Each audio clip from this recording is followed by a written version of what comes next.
Pembongkaran tembok GWK Cultural Park yang selama ini menutup akses masyarakat di Banjar Giri Dharma, Desa Ungasan, Kuta Selatan, dipastikan berlanjut hingga seluruh tembok di Jalan Magada dibongkar. Hal ini disampaikan oleh Bupati Badung Iwayan Adi Arnawa saat ditemui pada Jumat 3 Oktober.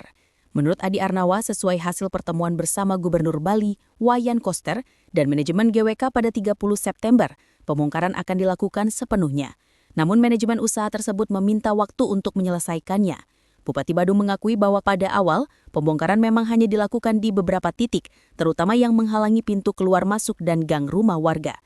Disampaikan bahwa saat ini pembongkaran secara menyeluruh akan dilanjutkan. Tembok itu akan ditembok dan digeser di sebelahnya, sehingga akses jalan itu akan menjadi milik masyarakat. Adi Arnawa menyampaikan bahwa manajemen GWK telah berkomitmen untuk melakukan pembongkaran secara mandiri, sesuai dengan arahan yang diberikan oleh Gubernur Bali dan dirinya. Dinyatakan bahwa secara prinsip pihak GWK sudah setuju dengan arahan tersebut.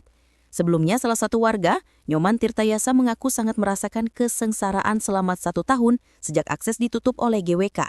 Meskipun dirinya merasa senang dengan adanya pembongkaran awal, ia menyampaikan adanya keraguan-raguan. Hal ini disebabkan karena sesuai dengan rekomendasi DPRD Provinsi Bali pada 22 September, seluruh tembok GWK di Banjar Giri Dharma harus dibongkar, sementara saat itu baru dilakukan pembongkaran di pintu keluar masuk dan gang.